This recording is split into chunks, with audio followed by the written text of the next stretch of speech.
Thank you, Mr. Chairman. I appreciate the focus on the opioid crisis that grips every community to some degree and affects every state. Especially critical for our veterans, who are twice as likely to die from accidental overdoses. As we're slowly acknowledging the depths of the opioid crisis, which is good, we seldom acknowledge one of the simplest, most effective solutions: medical marijuana, cannabis, now available in 28 states, largely driven by the voters, not the politicians. Most recently in Florida, where their voters approved it by over 70%. I've distributed some information here entitled A Physician Guide to Cannabis-Assisted Opioid Reduction.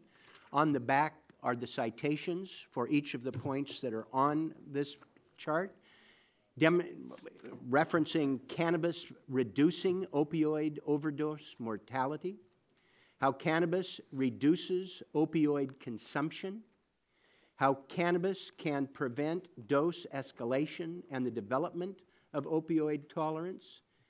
Cannabis alone or in combination with opioids could be a viable first-line analgesic.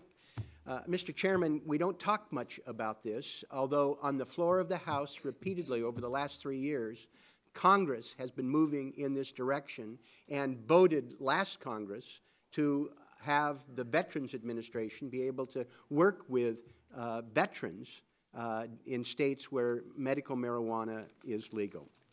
But I focus on just one simple item, not the facts, which I hope this committee would look at, but there's one piece of legislation that I've introduced with Dr. Andy Harris, somebody who doesn't agree with me about the efficacy of medical marijuana, but he strongly agrees with me that there's no longer any reason for the federal government to interfere with research to be able to prove it.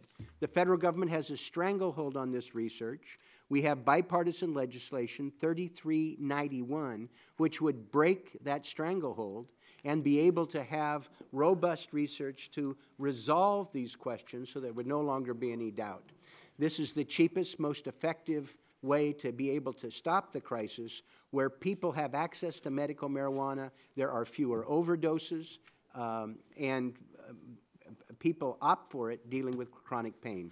I would appreciate the subcommittee looking at this issue as your time permits. Thank you, Mr. Chairman, Ranking Member.